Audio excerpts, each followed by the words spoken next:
Monica really shows a masterstroke in vendor management in this part of this episode. Meets with the vendors who are probably in their later middle age, I suppose, maybe in their 60s at a guess. The question that she asks, I think, is absolutely bang on. And she simply says to them, look, you know that we've had an offer at 9.5, which is the asking price. Why don't you think that 9.5 million isn't enough for your home? And then she shuts up. And I think that there would be many inexperienced agents that would get to this point and talk too much. You're listening to Elevate, the official podcast of Elite Agent for real estate industry sales professionals, property managers and leaders. Each episode, we bring you behind-the-scenes supplier news, developments, exclusive interviews, technology and more to help you list more, sell more and elevate your results. To get access to all of Elite Agent's premium resources, including a detailed episode guide for this podcast, visit joineliteagent.com. Now, here is your host, Samantha McLean. Welcome everyone to another episode of the Elevate podcast. This is a special episode of the Elevate podcast called the Deluxe Nuts, or the series is called the Deluxe Nuts, where I am joined by Dave Skow, industry trainer, leader, auctioneer, salesperson extraordinaire, and just overall Wagga legend. Welcome again, Dave. G'day, Sam. Thank you. Thanks for having me. It's a pleasure to have you because this week has just been the biggest week in reality TV ever. So we'll get on to real estate at some point. Yeah. But Survivor. Did the right person win? No, I don't think so. I think that, I don't know. I think that there were probably a couple of plays in the last couple of episodes that just didn't go the way that they should have, starting from when Geordie was kicked out. And then KJ really balls that up with her vote that ended up seeing her leave. That was the prime opportunity to get Mark. And then the top four should have gotten rid of Mark, and it should have been probably, if not the three girls at the end, and KJ stuffed that a couple of episodes ago, then it really probably should have been Josh. And the two girls up there, look, I think Josh then would have won. I think that he was probably a more deserving winner. I think Mark probably coasted a little, but again, that was his strategy. It's all about strategy. And look, good on him. I really like him. I think he's a nice guy. And I think that he and Sam have sought that redemption from being on an early season a few years ago now. So good on them. But, yeah, look, not who I would have liked to see win. I think there's an interesting lesson there for real estate agents in that whole final tribal council. And I'm sure fans of Survivor will know what I mean when they all gave their pitches and, it's like a listing presentation. And Shay gave her pitch and all the other, let's call them contestants, had heaps of questions from the jury, but Shay had no questions, which kind of proved that, they weren't interested in her. And I think, there's an interesting parallel here in real life as well, because if the client's asking you questions, it's not that they're objecting, it's they're actually interested in choosing you. Yeah, I'd be much more concerned about the client that asked no questions than the one that asked 10. So, yeah, good point. Yeah, absolutely. Married at first sight, did the right person win it? No. Did any of them win it? I mean, are any of them winners? I don't know. I don't know that if they're not winners, does that mean they're losers? Probably. I don't know. Yeah, no winners on that show. So let's get to our we're Luxe about nuts, Luxe Listings. So this week was actually the premiere in Sydney, the red carpet premiere of I was going to call it the Deluxe Nuts then, but no, it's the real show is called Luxe Listings Sydney Season 2, where all the talk was about, not just Season 2, but Season 2 being renewed again, or the show being renewed again for Season 3. Yep. And, let me tell you, Dave, it was exhausting. Everybody was there. Yeah, because you guys got to go, yeah? Yeah, we did get to go. And I can sort of say, pretty much there was a whole lot of batchy babes there. There was Married at First Sight people. Speaking of that show, I think Jules and her husband were there, but I didn't watch, I can't remember his name. Sorry, Jules's husband. Kyle Sandlands was there with his partner. He had a whole entourage, someone said, is that Kyle Sandilands? And then there's like 6 people walking behind him. Yeah, so no Cristal, unfortunately. Like I said to Mark on the way in, like if there's not a Cristal champagne tower, I'm leaving. Like we saw in episode 2, there wasn't a Cristal champagne tower, but I stayed. And when I sat down, Gavin came over to say hi and introduce me to his father. So the guy to the right was actually Gavin's father, who was amazing. And so you had Gavin's father on one side, Leanne Pilkington on the other. Some of the secondary players in the series. What a win. Yeah, I know, right? And Leanne was fabulous as always, and we'll have to get her on for a bit of gossip because there's a big storyline involving Leanne in this season. But let me tell you, Gavin's dad is just next level nice guy, like real salt of the earth, exactly like he came across in season 1. Super, super duper proud of his son. And yeah, just a real joy to meet. Like I said to him, you look just like Gavin, only better looking.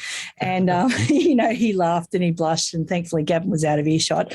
Lovely, lovely guy. Yeah, great. And how good is that when people that you see on TV are just as nice in real life? We've had the opportunity in the last week to interview the stars of the show. I know that you got to speak with Gavin and Simon. I got to speak with Delene and Monica, and absolutely just like they are on the show. No airs and graces, no puffery, just really down-to-earth, decent, nice to talk to people. Yeah, well, we're about to... So obviously one of the promises of this show is to bring everybody the behind the scenes, the gossip, some interviews with the cast, and obviously we'll be doing that today as well as over the next couple of episodes. But yeah, ahead of, like, just before I got on the plane, like literally before I left to go to the airport, I did catch up with Gavin and Simon, and it was hilarious actually, because I've known Gavin for a while, and interestingly, Gavin talked about a couple of the things that you and I have been talking about, Dave, in the show, like, the whole the growth equation, like how can you grow in a market where there are other agents probably, and somebody maybe wants you to slow down, but you want to speed up. So we talked about that. I did put it to Simon that, that he could go on The Bachelor. And I asked him the question, if Osher Gunsberg called you tomorrow, what would you say? And his answer to that was pretty interesting and revealing, as you'll see in a moment.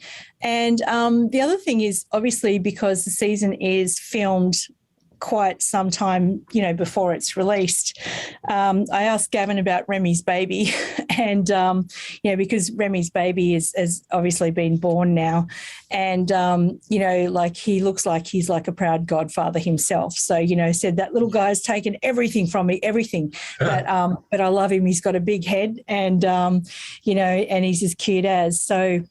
So, yeah, heaps of stuff in that interview, including, like what Gavin's plans for expansion are, what their thoughts are on Monica, what their favourite properties are. So shall we roll the tape? Let's go. Good to see you both. And Simon, great to meet you. And you, thanks for having us. Well, I've watched the first few episodes and I have to ask the question straight away. It's good to see you both together. Like, are you on speaking terms? Of course. Today we are. Today we are. I had a much nicer answer than Gavin, huh? You're keeping that suspense going. I think we're always good. We had a few rough patches in season 2, but we're all right now. Cool. Well, we're about to launch into season 2. I think tonight's the night of the premiere. I'm just keen to know from both of you, like you were already very high profile agents in the East. What was the reaction after the show? I'll go with you first, Simon. The reaction's been great. I mean, I think you always expect, well, we were certainly set up for it. And I think we thought in our heads that, it can go either way. But I feel like the reaction, like this show's really taken off and people love it. And I think it's credit to Amazon. It's credit to the rest of the crew, Gav, Delene, Monica, they've all been themselves on the show. And I think that really shines through. And it's been, I think, a really positive, amazing experience. Yeah. Has everyone put themselves on the show? Have they? Now I'll hand it over. I don't know. You and I have definitely, but I don't know about that statement right there. Sorry, me and Sam are tight. I don't have to put no show on for her. You know what I mean? Well, the floor is yours, brother. Yeah, I was going. You're next, Gavin. So, what about the reaction after season 1? Oh my god. The reaction has been good. I think objective for me is always, what do I need to do to put me in a position to sell more houses, get in front of more people, create more opportunities. I mean, you know me for a long time. We've, like I said, worked together kind of indirectly over the course of my entire career, Sam.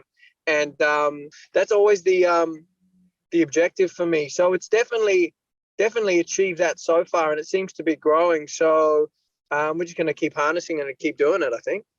Yeah, absolutely. And you've just been renewed for a 3rd season, which is really, really exciting. How do you fit filming into an already busy schedule? Because I know you're super busy, Gavin, and Simon, I can imagine that business is sort of booming in the last year as well. For me, it's like we've always spoken about forever, time management and having a great team who can give you capacity.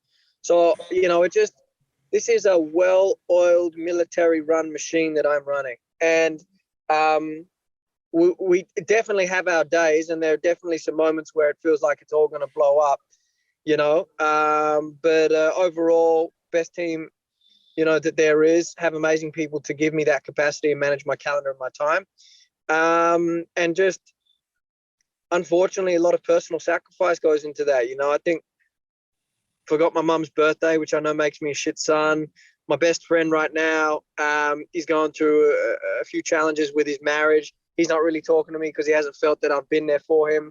Forgot another good friend's birthday yesterday. I know I'm just sounding like a real idiot, but my work really is my priority, and my clients get my time, and I haven't wanted to let the filming affect that, and it hasn't. But as a result, have been really super zoned in on everything I've had to do. Yeah. Yeah. And what about you, Simon? Any juggling or time management tips from you guys for the punters at home? Of course, I mean, I completely agree with Gav. We're both very lucky where we have amazing teams, amazing procedures, amazing, ways things get done. I'd say 2 things. I think one, you want, something done, give it to a busy person. It's amazing how much extra you can fit into your day if you run things properly and correctly and you've got great people around you. And 2, you got to remember, I know this is called a reality TV show. They are filming us in our jobs during the day. And so it's not like we're not doing our jobs to do filming. We're just getting filmed doing our jobs. So that does help make it easier. Yeah, absolutely. And so, Simon, speaking of mothers, your mum, Jen, is one of our favourite characters in the show. And we've been having a bit of a discussion about whether or not you should be on The Bachelor next year to take the pressure off Jen. So, I have to know for everyone back in the office, if Osher Gunsberg called, would you say yes? I would absolutely not. It would be no. Simon's taken now, Sam. Simon's taken now. He's not going on no shows.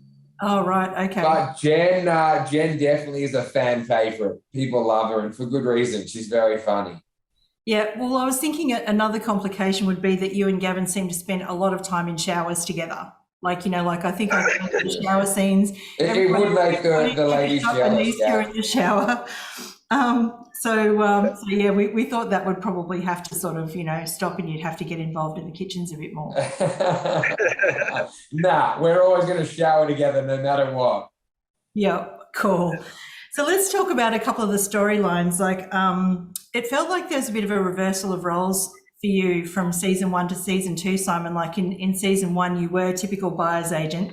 And can I just say that you've inundated us with buyer's agents who think being a buyer's agent is really trendy right now.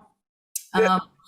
In season 1, you were sort of, pointing out all the flaws and stuff like that in the properties. And then in season 2, you've been pretty complimentary about a lot of the properties. Is that the difference in the market now with, last year we just saw buyers everywhere? No, I think Amazon probably cut out a lot of me pointing out the negatives, because Gav will tell you that ain't ever going to change. But the houses did step up in season 2, and they were harder to fold. Yeah. Gavin, what was your favourite property from season 2? I love Carlotta Road. So cool. Double Bay. I think, I believe that's the highest price ever paid for a duplex in the East. In fact, I know that is the highest price paid.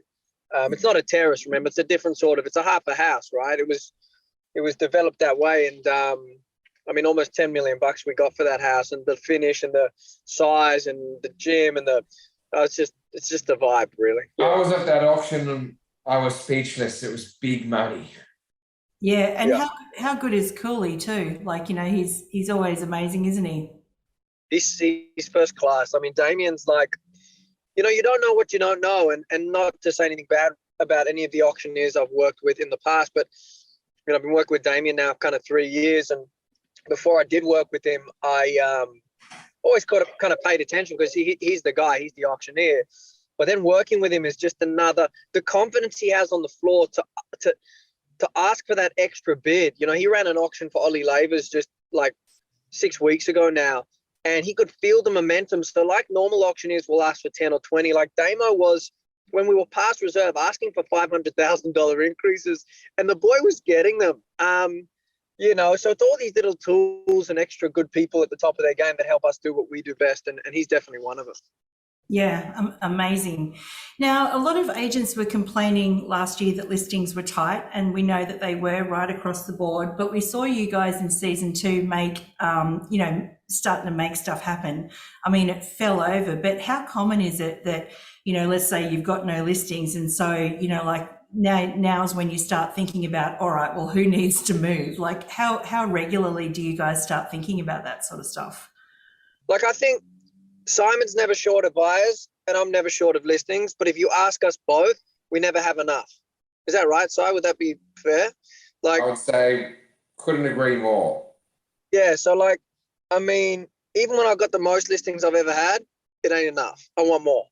And I mean, and it's true, and I mean that wholeheartedly. Like, and I've got the capacity to be able to take on, a hell of a lot more. I mean, considering filming was even wrapped. If you would have asked me that last year when I hadn't had a break in 2 years since I opened the office, we've been filming 3 seasons, and all that sort of stuff, my answer would have been different. But right now, I'm 10 weeks, not a sip of alcohol, fresh, rested, ready to go, ready to work, super motivated and hungry. I'll be breaking that detox tonight, Sam, hopefully with you. Yeah, you better. I don't know if I totally agree with you, Sam. I mean, I have offices all over and the market has definitely softened in some places, but the East, there's certainly no influx of listings. Certainly not on the market, and so there definitely could be more. It's tight. It's very, very tight. I mean, my office in general is finding it tight. Me personally, like I said, I always find it tight. It's never enough, but it's going to make it happen. Yeah, the market really. If you build a good enough business and your practice is strong enough, and you know how to add value to your vendors, you become recession proof. You become market proof. You really, like, you end up. It becomes irrelevant because what you need to remember is everybody always needs to buy and sell. Always, there's always circumstances. House gets too big, house is too small. Unfortunately, there's. I hate talking about it, but there is. People like to move on to the next chapter of their lives. People like to make a change. And if you are at the top of your game and you provide the value, well, you're going to get a call and you're going to get in front of that opportunity. And so that's why I say build a good enough business. And it's really irrelevant what the market does, so long as you're in a turnover area. I think most people are. We were literally discussing this in the car 2 nights ago. Yeah. We were. People will always need to buy and sell. Anyone who's listening to this who's in real estate, we're in a very lucky game.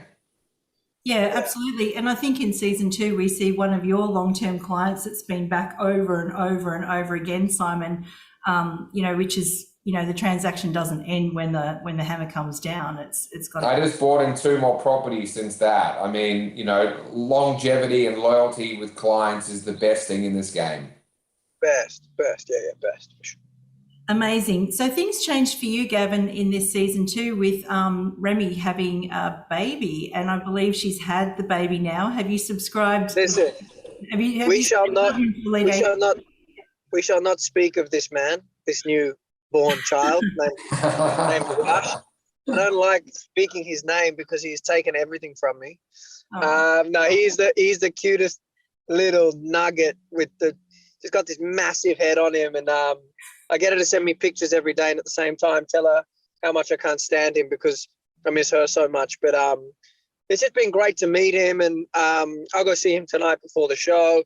And it's just been great to communicate with her. We've already signed a new contract for her to start.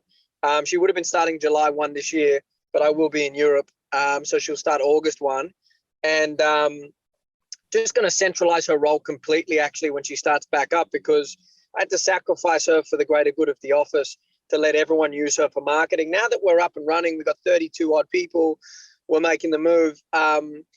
She's coming back to just being exclusively my EA. So she'll be my direct line to everyone and everything. And the day couldn't come sooner, because her and I we are the dream team. She is my girl. I love her very much, but very happy to see her have the bubba. Yeah, I imagine it would be like trying to replace Donna in Suits. Not possible. Even Simon, him and I have had we talk about stuff all the time. We talk about business a lot, actually. And he'll tell you just from his interaction, when he is looking for someone, he'll always use Remi as an example. I need my Remi. She is just the best. Just her attitude and her level of taste and her service and her ability to interact with clients and her aura. But the execution of her tasks, like you ask Remi to do something, no matter how small, no matter how big, you never have to ask her twice. She's a beast. So I miss her dearly. Yeah, well, we all can't wait to see her back. And I mean, look, you've got an amazing team too, Simon, in Tammy. Like, I think we were all in awe of Tammy last season. She was, and thank goodness that she was loyal and didn't defect to Deline. She was never going to go to Deline, let's be honest. Never. But we loved watching her, and it's really nice to see her taking a step up this year as well. Yeah, listen, I think it's incredibly important as an owner of a business to watch there's nothing greater than watching your team grow, step up in the world, get better skilled, get more successful, thrive in their careers. And, I'm no different to anyone who sort of loves that. It's the thing I love most about running a business, and watching Tammy's career in the many years she's worked with me grow and grow and grow has been amazing. It's the same as I love watching everyone in my teams. Yeah, amazing. And so, Gavin, are you really thinking about expanding to the North Shore and the Shire? Could we see TRG the Shire? Oh, because I sold in Sylvania Waters. Yeah. Listen, and Cronulla. Yeah. I mean, that's true too. If it's a luxury property, we will go anywhere, and that's something to watch over the coming months, because we are going through a rebrand at the moment, which will still definitely 100% be in partnership with the White family. But I'm over the red tape, Sam, and I think what we're putting together is just the perfect solution to luxury property that the country hasn't seen before. Having said that, as my brother always says, one thing at a time. So we're going to open up Rose Bay in July. Building has been delayed because of floods and COVID. There'll be another excuse next week. I think locusts are going to swarm Australia. Who knows? But we'll move into Rose Bay in July, and we'll retain Wallara. We'll focus on filling them and getting the brand right. And then we'll see where to from there, one step at a time. But I constantly see opportunity when I look around this industry and I look into the luxury markets, and am motivated by it. So really looking forward to what lies ahead there. Well, we would welcome you to the Gold Coast if you wanted to come up to Queensland. I can highly recommend it, except for all that rain that we've had. We've had it worse. No, I've definitely got my eyes on. I like the look of Brisbane. I like the look of maybe the Gold Coast. I like the look of Palm Beach, Melbourne, Toorak. I really like the look of. Luxury boutique markets really. They get me going, man. I'm passionate about them. Really, I am. So, what's it like working with Monica too this season? You've probably seen that first episode. I'm very skeptical, because I come from a school of real estate hard knocks, where it's really about working, grafting, putting in the effort. That never stops. And my perception of Monica, just because she has a different way of doing business, which is different to that, but it still works for her. I was kind of like, why is this person getting this airtime? But seriously, working with her, spending time with her in the build up, and working in a couple of crossovers that we did work on, I thought she was the best thing that ever happened to the show, actually. And I think she brings a dynamic that the show really needed, and makes season 2 and 3 just a hell of a lot better than season 1. So yeah, it's been a pleasure. Yeah, she's super funny, hey. She's hilarious, man.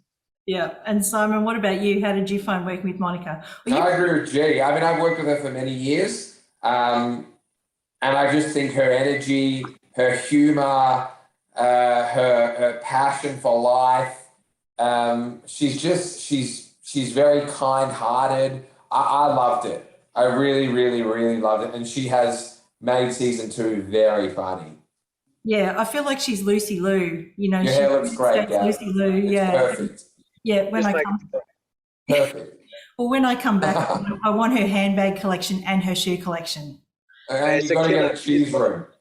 Okay, so one last question. The one thing that I've really loved about Luxe Listings, other than the properties, has been the one-liners you've thrown at each other, like over the period of time. Gavin, what's your favourite one-liner from Simon? That he said to me. Anything. I loved the real conversation we were having in Dover Heights, and I was we were walking off into the lift, and he said, "So what's been happening? You good?" I'm like, "Yeah, just trying to take over the world." And his response was, he said, "One baby step at a time," which I loved. I thought that was good, man. He's sharp and quick on his feet, old Shimon. Yeah, absolutely. Simon, I've got to say I love that line, if it's any higher, we're not the buyer. I reckon. I like that. A million. I can't even remember saying that, but it's a goodie. Yeah, I reckon a million young buyers agents picked up their pencils and wrote that one down. For sure. I haven't even heard that. That's gold, man. Yeah. Simon, what about some one-liners from Gavin? What's been your favourite? There's nothing better than "I work the auction floor like a stripper." True story. And you know what? I've seen him on that auction floor, and it's true. He hustles. I reckon he works harder, actually. I think so much harder. Yeah, absolutely. I'm shaking my little hiney for dollar bills on that floor. So $500. Honestly, I'll go for $500 on a $10 million, $15 million property just to make sure that we are exhausted. So Simon's has told me to get lost many times before. So yeah, we still hug it out at the end, though. Yeah, well, season 2 definitely shows you doing that. Some amazing deals. It's an amazing watch. Well, guys, it's been fantastic catching up with you. Congratulations on all the success that you've had with Luxe Listings 1, 2, and I'm sure with 3. Thanks for spending time with us. See you tonight at the cocktail party. Can't wait. Yeah, so I hope you enjoyed that interview. It's really good to know that Simon and Gavin are still talking. Because where we left off in season 3, there was a lot of F-bombs being dropped, if you recall, because the deal to do with the clifftop houses had just fallen over. Actually, George Toomer, the guy from the clifftop house in episode 2, he was there as well. So, anyone was there. And just one other, they did play episode 1 in its entirety for 50 minutes. Thank goodness they were sort of pouring drinks. But Fred Sylvester was there, and you know how we sort of said, would he wear that Versace tracksuit in Wagga? Yeah. Well, he was in an even bigger outfit this time. Yeah, I think he doubled down. I've seen the photos and it was next level. What he was wearing on the episode that we saw was pretty subdued compared to what he pulled out for the red carpet. Yeah, it was like this really long cape that, even I was envious of. I wish I'd had some of that action myself. But amazing time. So let's move on to episode 4. But before we get started on episode 4, I just want to say thank you again to our sponsor, Issue. As a special offer, readers and listeners of Elite Agent Elevate and the Deluxe Nuts can get started with Issue today for free, or you can sign up for an annual premium account to get 50% off when you go to issue.com and use the promo code ELITE. That's issue.com, ISSUU.com, and use the promo code ELITE at the checkout for your free account or 50% off your annual premium account. So on with the show. So, Dave, where did we leave off? So I think at the end of episode 3, it was all of the F's and P's and Q's that Simon was yelling in his office, realising that the Deline deal had fallen over. Gav wasn't going to give him the second crack at the Toomer property on the clifftop. We had that as a bit of a cliffhanger. Gav was starting to freak out about Remi going because of the impending pregnancy or the impending birth. And I think that we get a little bit of a resolution on a couple of those points in this episode. Yeah, absolutely. So let's hope that that fences get mended. But meanwhile, the first major scene where we're beamed off to Point Piper in a house called the Golden Pocket House. It's 4 beds, 3 baths with an asking price of $8.8 million. Delene's on the phone again, getting an update on the Laing+Simmons deal. All the real estate quotes, survival of the fittest, and reiterates her number one status. And I don't know, there's this track playing. I'm sure it's all original music for this series, but it sounds like, a James Bond song because, we're talking about the Golden Pocket of Point Piper, and apparently there's only 713 houses, and Sebastian pipes up and says, it's the 8th wonder of the world, which is really cool. So they look like they're about to have an open house for this, for this beautiful little home in Point Piper. I'm sure it's not actually little, but Delene pulls out a bag and it's got some golden slippers in it. Yeah, and look, the golden slippers for me were a bit naff, to be honest. But as you mentioned sort of before we shot the show, it looked like that she'd been shopping deals on Alibaba.com and bought them in bulk. Look, it was even Sebastian at the front door sort of welcoming people seemed a little bit awkward with showing them to people or asking people to put them on and taking their shoes off.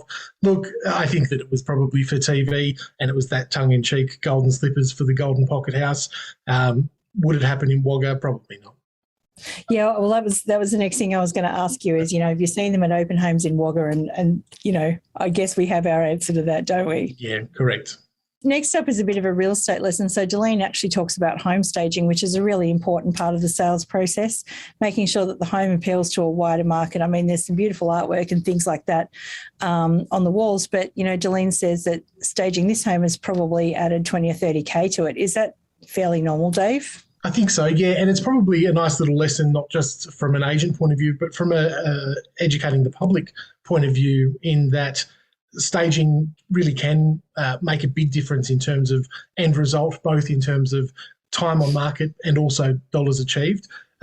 Looking at the house past the staging, it didn't look like it was an amazing, newly renovated kind of spectacular home. It was a nice home, and it was obviously worth a lot of money in a beautiful location. But the staging, I think, really made it pop.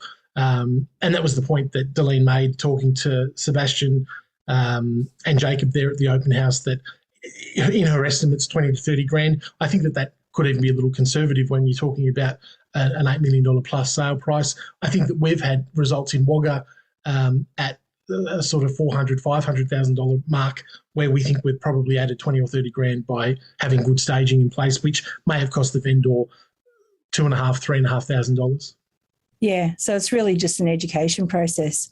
I mean, we've seen it we've seen that whole thing like a heap of times on shows like $1 Million Listing. I mean, Ryan Serhant was always the king of home staging. You'd see him walk into this apartment, which like literally he'd be going, hurts my eyes, and gutting the whole thing, and it's not what they've spent on home staging on this apartment is pretty conservative, given that, some of those apartments in New York or the big townhouses, the big penthouses, they spend like hundreds of thousands of dollars on staging them. Yeah. Yeah.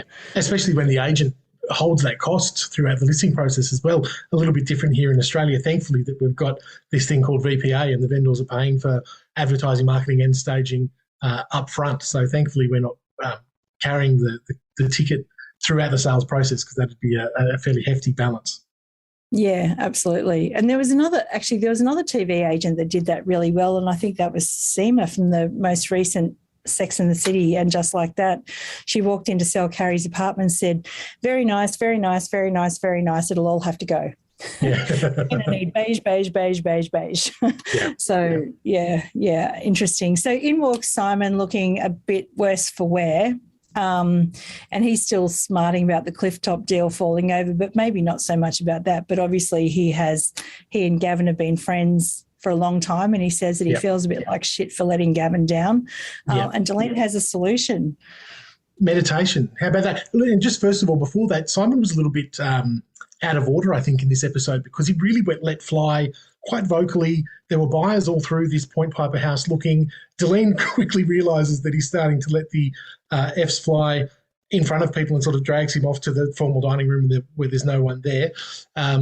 He probably just doesn't have a lot of awareness about him, I think. Simon's probably a little bit straight down the line, thinking about nothing else but himself and how this has affected him.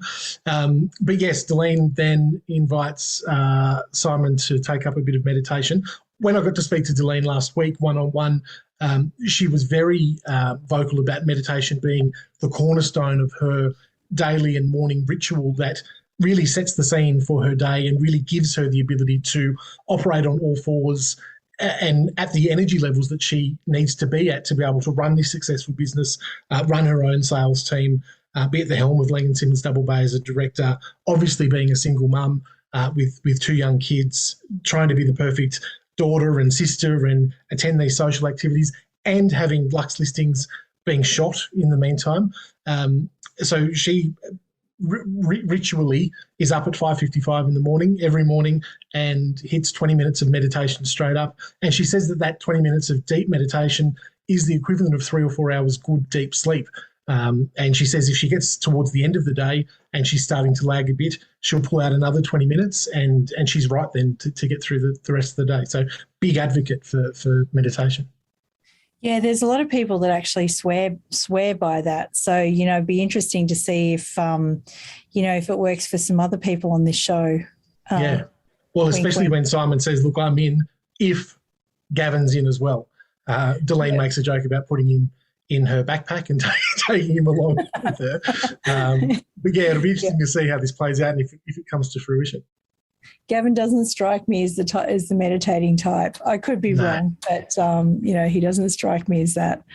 So what's fun about Deline and Simon in this is the usual buyer's agent, listing agent banter over whether the house is worth what it is. And they look out the window and there's shades of the old Simon where, they see this turquoise tiled roof and Simon says, I think Monica says the view looks like one of Monica's handbags. And and Simon sort of quips back with green, scaly and expensive. Yeah, so, exactly right. And it does. It looks like a crocodile leather handbag across the road. And apparently it's heritage listed. Nothing can be done about it. It's a bit of an eyesore. And it's a really good point for Simon to really drive in the daggers into the asking price. He then quickly retorts with an offer at 8.5. Deline asks whether he's smoking something funny because he's just that far off. Interestingly enough, this season, we're season 2, episode 4, so we're 2/3 of the way through. And I don't think we've seen Simon do a deal yet in the show. And it shows, I suppose, the turning of the market between season 1 and season 2 and just how hard it must be for a buyer's agent to be able to get those deals done. Yeah, absolutely. So, we'll be watching, we'll be on Simon Deal Watch from this point forward, I think. Yeah, correct. So we're back across town to TRG. Well, not just down the road, really, back to Woollahra. And Gavin's got another hamper from his secret admirer. Actually, It's not his secret admirer. It's just someone that wants to come and work for him. Yep. And this seems really non-scripted, right? A buyer calls in from Sylvania. A seller calls in from Sylvania Waters, and Gavin has no idea where Sylvania Waters is. The only reason I had some idea was because I grew up in the 80s and there was a show called Sylvania Waters. So, there were all these jokes about the Shire, and then, of course, there was the show The Shire. And Sophia and Vanessa, because I remember that's how you used to say her name, come to mind. And so it's no wonder Gavin doesn't really know where the Shire is. But yeah, so someone rings up Carl, I think, on the phone and says, I believe, you're the guy for me, even though, there's probably about 60 kilometres of difference between them right now. Mm-hmm. And I think this is a TRG type property. He even knew what to say there. Yeah. And And so Gavin agrees to go do an appraisal. And Remi says, so you're going to take Simon through? And Gavin says, nope, I'm not taking Simon through, and gives a new buyer's agent a call, Martine, who we're about to see a bit more of. Conveniently, 2 seconds before this phone call came in, Kai and Gavin were talking about Martine, this buyer's agent, and how well she'd been doing. Kai thinks she's hot. Gavin thinks she looks like Deline. And, I mean, look, this is the epitome of scripted reality TV. I think it was probably a little awkward to watch, but the crux of it, I suppose, is what makes a TRG property, and this is probably a really good branding exercise for Gavin and his team, in that they are building a reputation for dealing with a type of property. We talked about it in season 1 with the Bondi apartment, which probably typically wasn't the grand mansion at Bellevue Hill, but it was still a TRG property because of the uniqueness of it. The same with this one. It's waterfront, although out of area, waterfront, 6 or 7 years old, beautifully built, TRG kind of property. Would definitely photograph and video well. It's the kind of thing that you could see Gavin walking out to that jetty with his welcome home stance, and it would fit right in with everything else that they've got listed. Oh yeah, actually I can imagine that now too. Yeah, he would look tall too, like if you just him on the jetty. Good camera angles. Good camera angles. But I mean, look, it did remind me of the Gold Coast, and I did ask Gavin and Simon about, Gavin rather, about whether he would come to the Gold Coast, because that's very much the vibe of Sylvania Waters. Like there's the boat moored out the front, and it looks really like a lifestyle kind of property, which is really, really lovely. And I do think you're right about, is it a TRG property or not? I mean, that's marketing 101. Yeah. And I mean, often, every agent wants to appeal to the widest possible audience to get as many listings as possible. But the trouble with doing that is you end up working with a heap of people that you don't necessarily like, selling properties you're not necessarily good at or have some passion for, and you don't get known for one thing. Like, if there's one thing I know about, the likes of Josh Teslin, for example, is that, he started on duplexes and he became the duplex guy. And then, once you go deep into a niche, then you can go wide. And I think, the idea of this TRG property is really, really smart. Yeah, I agree. We also see in this scene, just before it cuts to the next, Remi, who we know runs Gavin's life, professionally and personally, it seems, bugging him about a doctor's appointment that he's missed a couple of times. He's got a lump on his head. And she's really persistent or insistent that he makes this appointment, which she's now said again. So, and that comes up again later in the episode. Yeah, and it's interesting. Like, I think it's hard for Gavin to put himself first, because, obviously the business always comes first with him. But, there's a very famous quote that, I've heard over and over again, is that healthy people have millions of wishes, unhealthy people have only one. Yeah. So it does really pay to look after yourself, and we'll get onto that one in a second. Yeah. But, so interesting times down at Sylvania Waters, but now we're back over to the north side. And I think, the running around that the camera crew must have had to do all over Sydney for this season, a lot more than last season, because we've gone from the east, we've gone from Point Piper to Rollara to Sylvania Waters, and now we're sort of heading back to Castle Cove to the birdhouse. Yeah. So Simon thinks that he's got someone now for the birdhouse. He's put his own bird phobias aside. They want to offer 8.5. Monica's price guide is 9.5. She has an offer for it, which is a suburb record. But she explains to Simon that the vendors just aren't ready to leave. They aren't emotionally ready to leave. And she's about to go in and start negotiating with them to see exactly what the problem is. Yep. And I'd love you to give me the agent's point of view on this one, because I think there is a really big lesson in this one, apart from we're all sort of bawling our eyes out towards the end. But yeah. A really good lesson. Monica really shows a masterstroke in vendor management in this part of this episode. We see her pulling up in the Beamer out the front of the birdhouse. She makes her way in, meets with the vendors, who are probably in their later middle age, I suppose, maybe in their 60s at a guess. Her ability to connect with them and the question that she asks, I think, is absolutely bang on. And she simply says to them, look, you know that we've had an offer at 9.5, which is the asking price. Why don't you think that 9.5 million isn't enough for your home? And then she shuts up. And I think that there would be many inexperienced agents that would get to this point and talk themselves out of a deal and talk too much and try and convince the owners with facts and figures and statistics and all of the information under the sun as to why they should take this offer. And ultimately, you could show them everything that you've got. But if they don't want to take the offer, they're not going to take the offer. And if they're not emotionally ready to go, they're not going to go. And she delves deeper, and we find out from these vendors just as to why it's probably not the money, it's the timing. And they probably haven't reconciled themselves that the time to move is now, and they're just not ready for that. Yeah, it is interesting because, the story that we hear when she sort of, just opens up with the question. And I thought, just to touch on something that you touched on there, what she does beautifully is throughout the first three episodes, we've seen Monica, the comedian, she's been funny at every turn, and she's been giving the jibes to Simon. And, but, we really see her sort of match her tone and everything to the vendors that she's dealing with.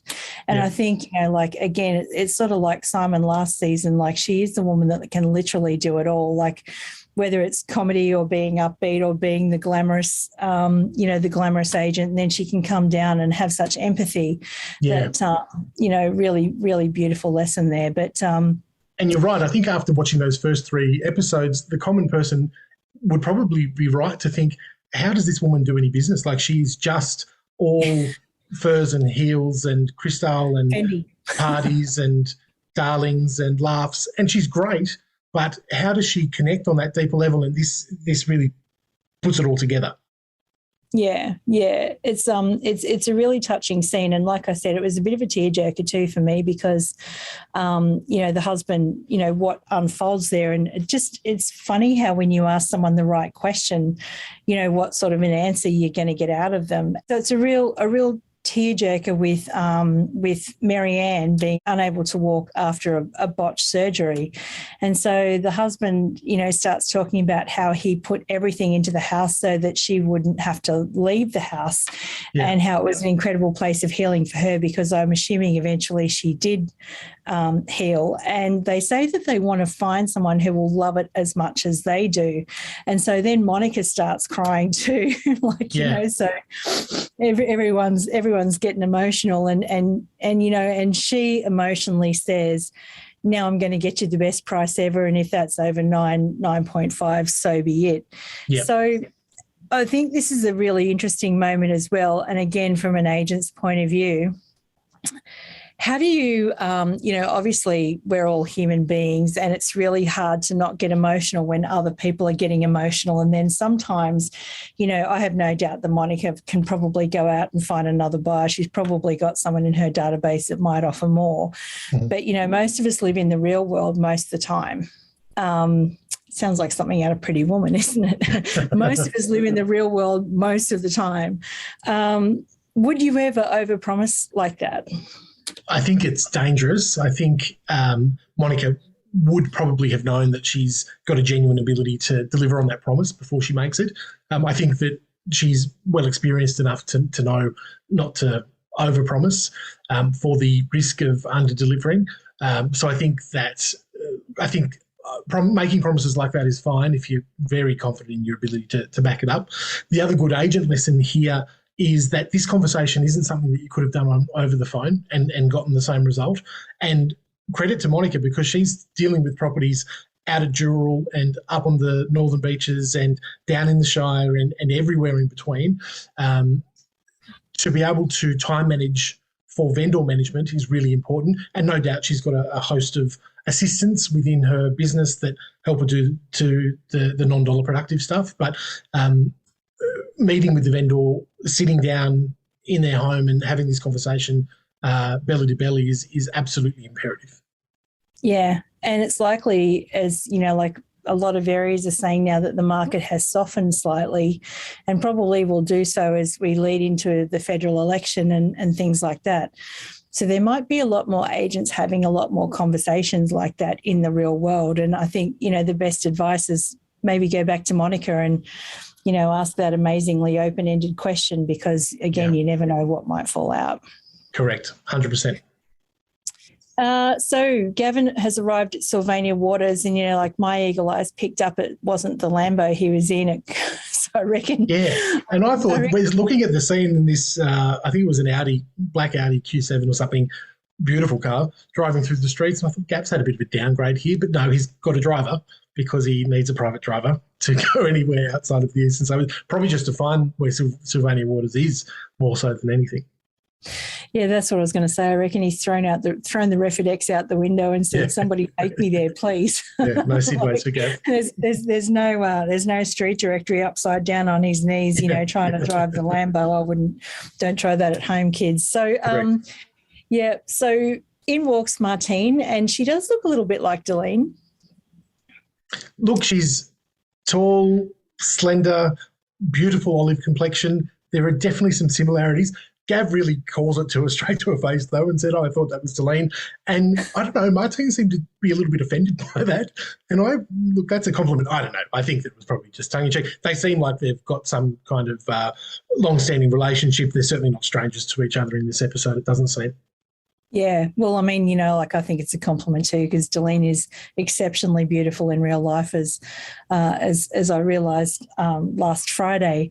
But to me, like, Martine doesn't look like she wants to be in Sylvania Waters either. Not particularly. And look, I don't think that she thinks she's got a buyer for Sylvania Waters either. I mean, she's got a buyer, although, again, a good agent lesson here was Gav's ability to try and reason with Martine as to why this is a good option for the buyers that she's dealing with.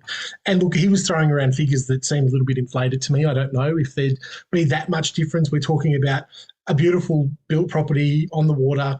They're talking circa 5-ish million for this place in Sylvania Waters, which is probably on the money. Gav quotes that it's probably worth 30 in Vaucluse.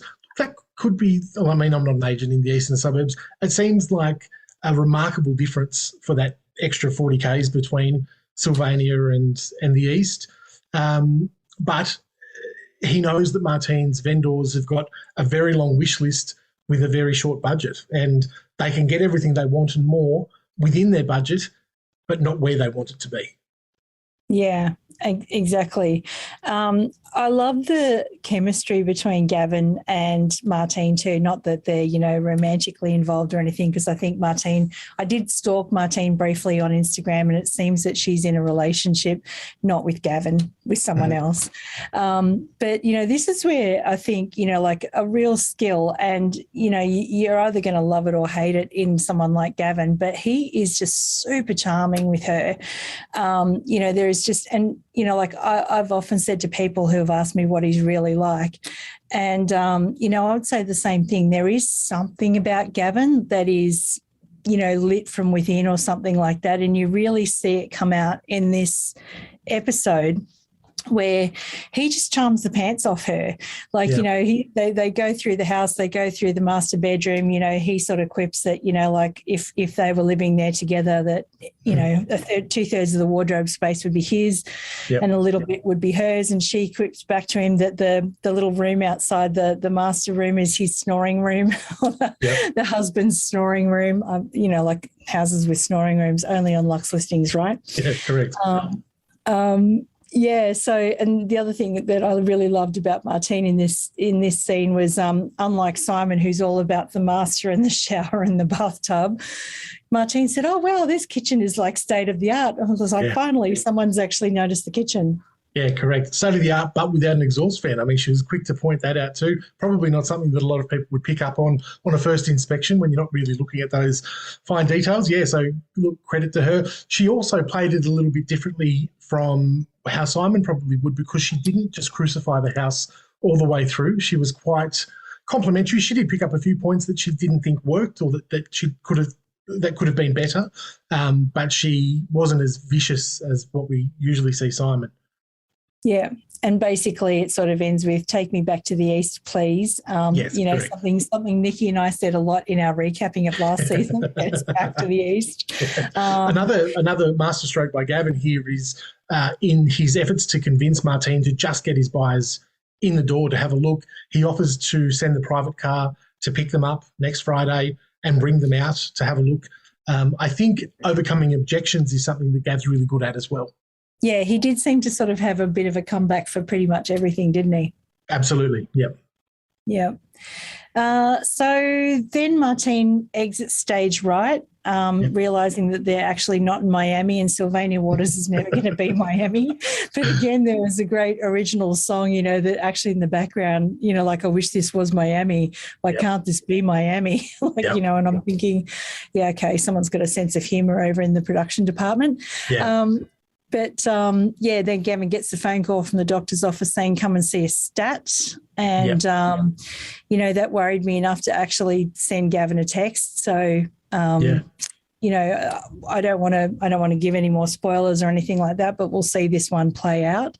So now we're back at Laing+Simmons. Jacob's on the phone, or Delene's on the phone to Jacob, and they've sold the Golden Pocket House. Yeah, 9.225 million. So above asking price, well and truly above Simon's offer at 8.5, which is probably to Delene's utter delight. It's always nice to be able to ring a buyer's agent or even a buyer who's really lowballed you and has assured you that you're never going to get the asking price that you're working towards. It's always a vindicating phone call to make to just let those people know politely that a sale has been achieved. By the way, remember that house. Yeah, that's right. Yeah, that house that you were only offering me 8 for. Well, but you know, it's interesting that they're there and the mood's upbeat and they're talking about what a good run they've had, and you know, clearly they don't miss poor old Daniela. No.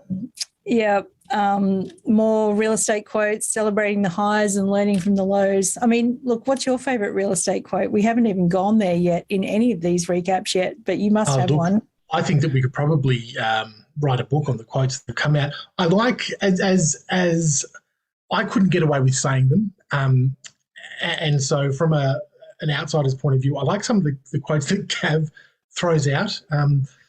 They fit him, they fit his persona and the way I would look like an absolute fool trying to get away with pitching some of the lines that he throws out. But it was from season 1, when you look good, you feel good, and when you feel good, you do good. I like that. I think that's it's a bit wanky, but I think that there's a lesson there for everyone in that. And we see it with Gab now with this medical concern. That self-care is a really important part of being able to operate at a high level. And it's also something that as agents we can tend to neglect, because as Gav would have done, and when Remi says this is the 4th time now that I've had to make this appointment for you, stuff comes up. And the first things that are the negotiables or the things that can be pushed to the side are the stuff that only affects us and doesn't impact anyone else. So, I like that one. What's your favourite, actually? What's your favourite quote? Oh gosh, you know, there are so many. I've been writing real estate quotes for ages. You know, Don't build a billboard in the forest. Every winner was once a beginner. Do you want me to keep going? Yes, I like them both. If you don't want to hang around slippery slopes, don't hang around slippery places or something. I don't know. Like, you know, there's so many of them. I still like my own quote. Everything's a test till it's not. So, everything is a test until it's not, correct. Yeah. So we're about to get to the end of this episode, actually, and it's the Queen of Queens, our Queen's Queen, Leanne Pilkington, calling in. And she sounds very somber on the phone, and Delene picks up the phone and, Delene says, "You don't sound too well." And it hasn't been that she's been filming, some sort of dance video with Tim McKibben again.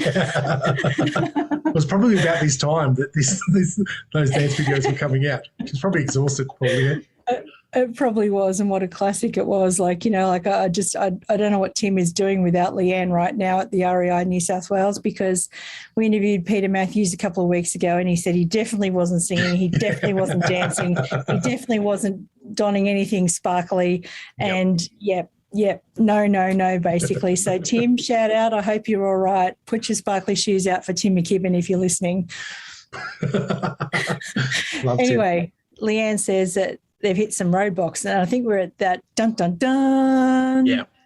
So it was a double cliffhanger this episode, because we have just had the cliffhanger from Gav's doctor's receptionist calling saying the doctor needs to see you, and now we've got the cliffhanger about the Laing+Simmons deal having some roadblocks. I've never heard Leanne Pilkington sound so somber and so rattled. I mean, obviously it's probably fairly scripted. It may have been just for the episode, but she was very curt and very, look, I don't know what's going to happen.